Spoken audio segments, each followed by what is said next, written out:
When my son got married, I didn't tell him that I'd inherited $7 million from my sister. Thank God I kept that quiet, because 2 weeks after the wedding, his new wife walked into my kitchen with a lawyer trailing behind her, holding a stack of papers she wanted me to sign before I'd even finished my coffee. She had no idea I already knew exactly what she was there for. My name is Robert Hayes. I'm 64 years old. I live outside Denver, Colorado, and up until last spring, I was just a retired electrician who spent his afternoons tinkering with an old motorcycle in the garage. Nobody at the diner where I ate breakfast every Tuesday knew what had landed in my bank account. Nobody at church knew either.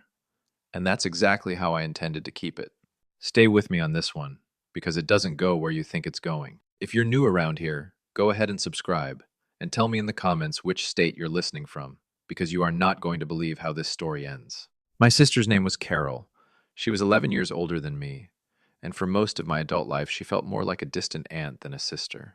She started a chain of dry cleaning and laundry service locations back in the early 80s, built it up from one storefront in Colorado Springs into a business with locations across 3 counties. By the time I was in my 30s, she had a house with a circular driveway and a business that ran itself while she vacationed in places I'd only seen in magazines. She never married, never had kids of her own.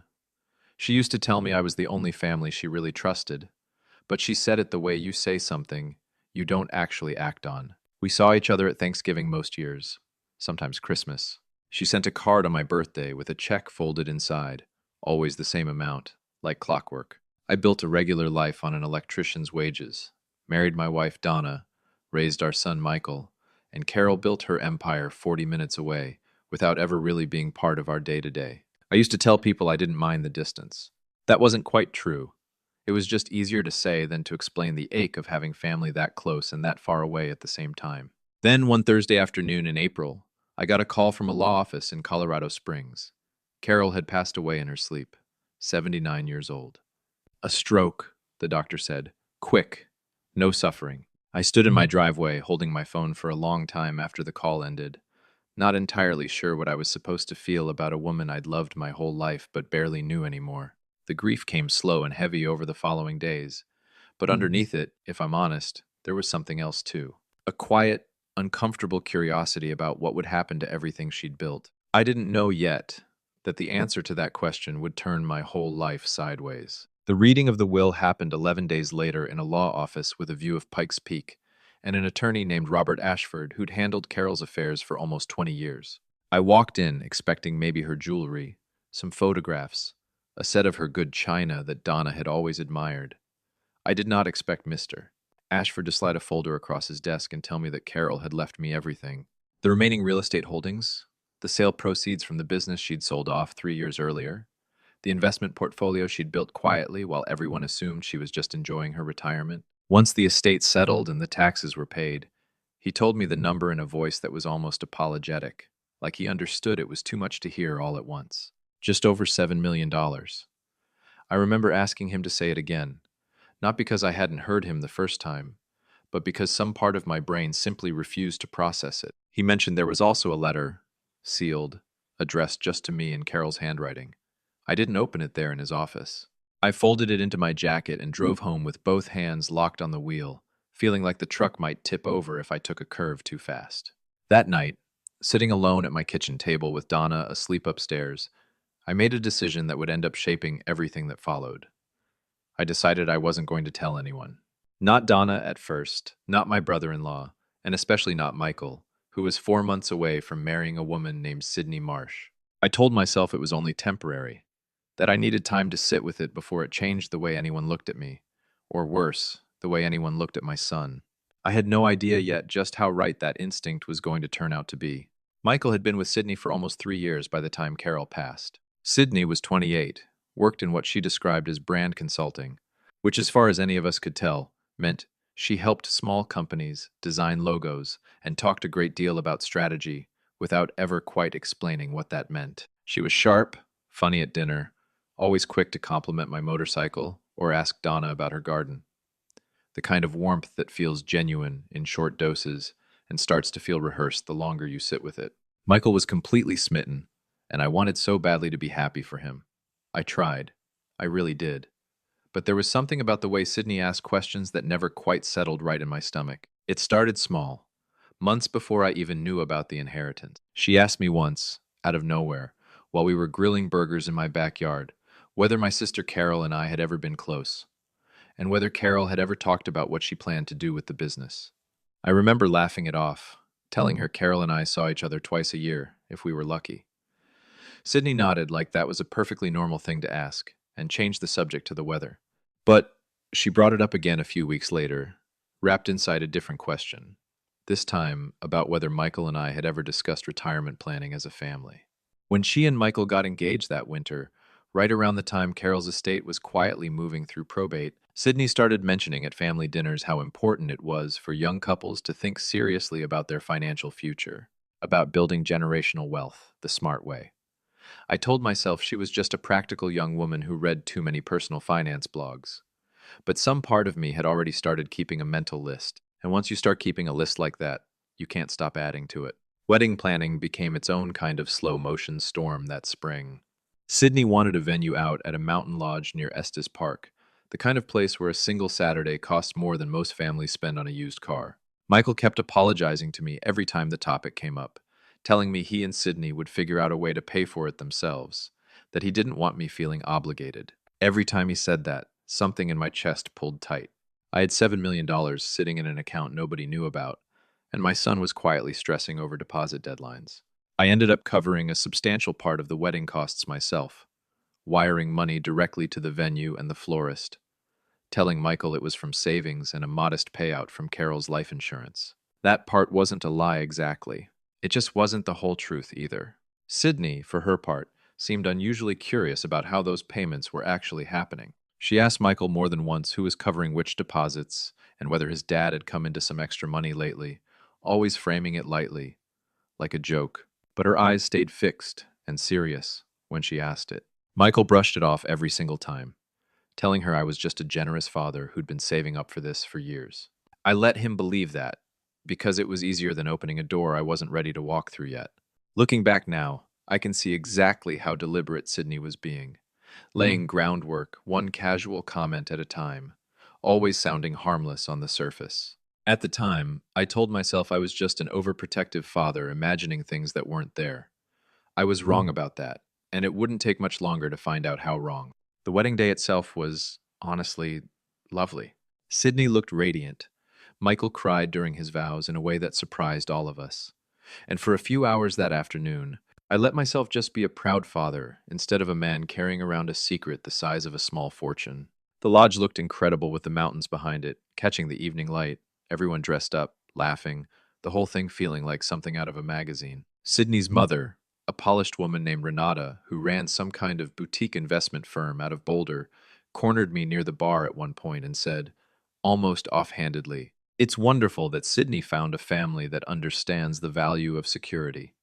I smiled and said something forgettable back, but I noticed the way she studied my face afterward, like she was checking whether the comment had landed the way she meant it to. During the toast, Michael's best man made a joke about Sydney marrying into good financial planning, and the room laughed, but I noticed Sydney's eyes flick toward me for just a second, quick and calculating, before she laughed along with everyone else. I clapped politely, but underneath it, that same cold, uneasy feeling from the backyard barbecue months earlier settled right back into my stomach. Something about all this focus on money and security, even here, even today, told me this wasn't harmless wedding jitters. This was a family that had already been thinking hard about numbers they weren't supposed to know about yet.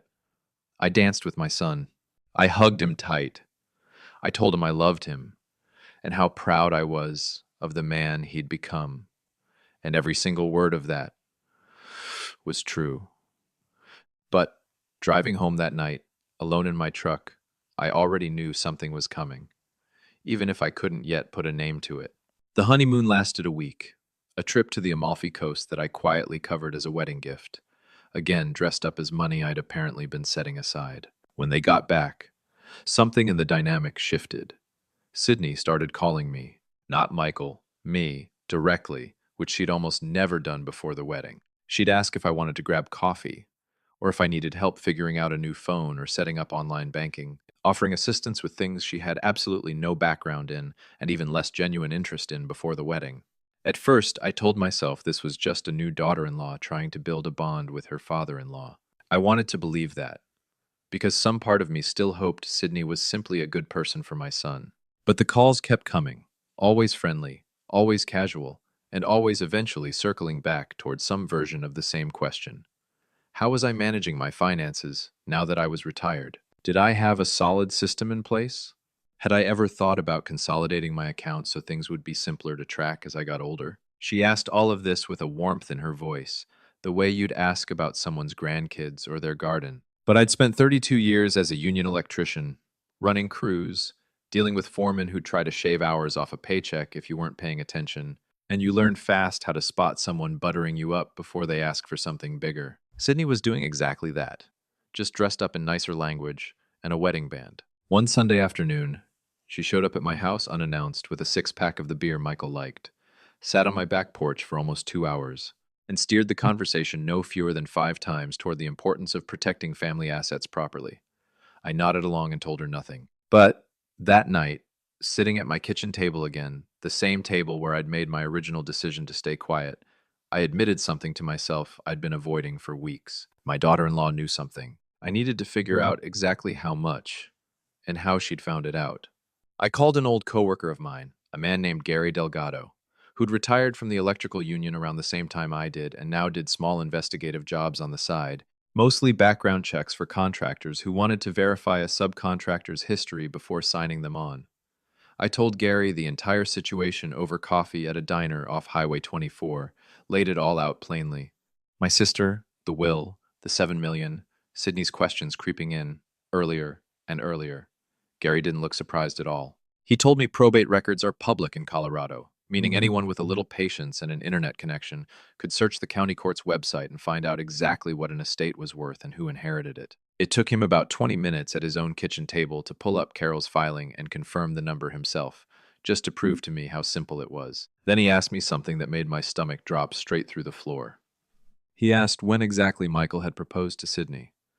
I told him, and Gary pulled up the date Carol's estate had been filed with El Paso County, cross-referenced against the local obituary records. Carol died in April. The probate filing became public in early May. Michael proposed to Sydney the second week of May. Gary looked at me across that diner table and said, quiet and steady, "Robert, I think you need to ask yourself whether this was ever really about your son." I didn't want to believe it. I told myself plenty of young couples get engaged in the spring, that I was building a conspiracy theory out of coincidence, and a few uncomfortable conversations on my back porch. But some part of me, the part that had been keeping that mental list for months, already knew Gary was right, and I needed something more solid than a bad feeling before I said a single word to anyone. Gary offered to dig further, and I told him to go ahead before I'd even fully thought it through, because by that point, I needed the truth more than I needed my own comfort. It took him almost 3 weeks. What he found wasn't just uncomfortable, it was almost a pattern laid out in a textbook. Sydney had been engaged once before, 5 years earlier, to a man named Derek Whitfield, whose family owned a small chain of auto dealerships across the Front Range. That engagement had ended abruptly 7 months in, right around the time Derek's father restructured the business and brought in outside investors, which apparently reduced what Derek stood to inherit down the road. There was no lawsuit, no public scandal, just a quiet breakup that one of Sydney's old sorority sisters described to Gary, in her words, as Sydney simply losing interest the moment the money situation changed shape. Gary also uncovered a pattern in Sydney's job history that lined up in an unsettling way. 4 different consulting positions over 6 years, each one ending not long after she'd built close relationships with wealthier clients, and then apparently tried to insert herself into decisions that had nothing to do with branding or marketing. At one firm, she'd convinced an elderly client to name her as a secondary contact on his investment account, before someone at the firm caught it and quietly let her go. None of it was illegal, not exactly. Nothing that would hold up cleanly in front of a judge.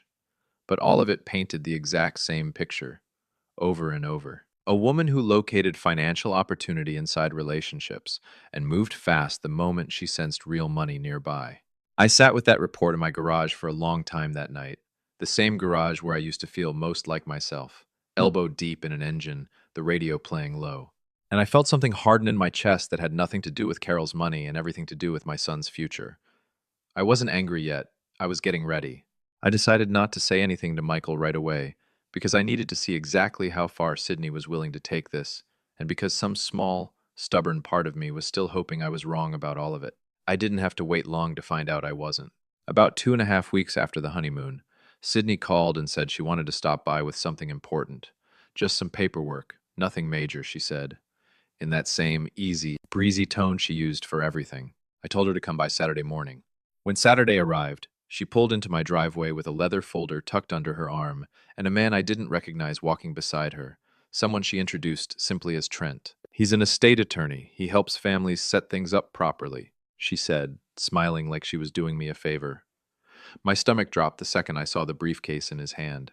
Sydney sat down at my kitchen table, the very same table, and slid the folder across toward me with a smile that never quite reached her eyes. She explained it as a family protection arrangement, something Trent had recommended, a document that would establish her as a co-trustee on certain accounts, in the event that anything ever happened to me, framed entirely around love and caution and looking out for an aging father-in-law living alone since Donna's passing 3 years earlier. She even brought up Carol's sudden death as an example, said it so gently, like she was genuinely worried about my well-being, like the whole thing had been born purely out of concern. Trent sat quietly at the end of the table with his briefcase and a stack of papers, waiting for a signature that would have handed my daughter-in-law legal reach into money she wasn't even supposed to know existed.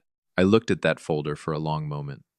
Then I looked up at Sydney and asked her, calmly, if she wanted to know how I'd found out about Derek. Her face changed instantly, all that polish cracking right off in real time. She asked what I was talking about, but her voice had lost that smooth, rehearsed warmth, replaced by something tighter and more brittle. I told her plainly, no shouting, no theatrics, just facts laid out one after another, the way I used to walk an apprentice through a wiring diagram. I told her about the probate filing timeline, about the engagement that ended right when Derek's family restructured their business, about the job history Gary had pulled together, the pattern of clients and account access that kept repeating itself. I told her I knew about her questions on my back porch, her phone calls about consolidating accounts, every single breadcrumb she thought she'd scattered carefully over the past several months. Trent sat frozen at the end of the table, clearly realizing this was not the routine signing he'd been called in for. Sydney tried to recover, said I was misunderstanding everything, that this was purely about family security, that any responsible person plans ahead for the unexpected. I let her talk for almost a full minute without interrupting, because I wanted her to hear exactly how thin it sounded once it was actually spoken out loud, instead of dressed up in a caring voice on my back porch with a beer in her hand. When she finally stopped, I slid the folder back across the table toward her, closed, unsigned, and told her I wouldn't be signing anything that day or any day after it. Then I told her something else, something I'd been holding on to for weeks, waiting for exactly the right moment to say it. I told her Michael was going to hear every single word of this from me before the end of that week. Trent left almost immediately after that, gathering his papers and his briefcase without saying much of anything, clearly wanting no further part of whatever this had become. Sydney stayed a few minutes longer, cycling between anger and a kind of desperate backpedaling, telling me I was going to destroy her marriage over assumptions that Michael would never believe any of this coming from me because it would sound exactly like a controlling father trying to interfere in his son's life. That part actually worried me a little, because she wasn't entirely wrong about how it might look from the outside. A father with a secret fortune suddenly accusing his new daughter-in-law right after refusing to sign anything, giving her access. So instead of just telling Michael my version of events, I decided to show him the actual proof, the probate timeline, Gary's full report, and something I hadn't mentioned to Sydney at all, a recording. I'd started recording our conversation quietly on my phone the moment Trent walked through my front door, tucked into my shirt pocket, because some instinct told me I was going to need more than my word alone. I called Michael that same afternoon and asked him to come by the house without Sydney. Told him it was important, told him I loved him, and that this wasn't easy for me either. He showed up 2 hours later, looking anxious, asking right away if I was sick, if something was wrong with my heart, my health, anything like that. I told him no, that this was about something else entirely, something I should have told him months ago. I sat him down at that same kitchen table, made him a cup of coffee the way he'd always liked it since he was a teenager working weekends with me on job sites. And I told him everything, starting with Carol's death and ending with the estate attorney who'd been sitting in that exact chair 3 hours earlier. Michael sat completely still while I talked, his coffee going cold in front of him, untouched. I told him about the 7 million first, watched his face move through shock, and then something closer to hurt, asking quietly why I hadn't told him sooner. I explained honestly that I was afraid of exactly what had ended up happening, that money changes the way people look at you, and I hadn't wanted it changing how anyone looked at his wedding either. He nodded slowly, taking that in, and I could see he understood it even through the sting of it. Then I moved on to Sydney, and that's when his whole posture shifted.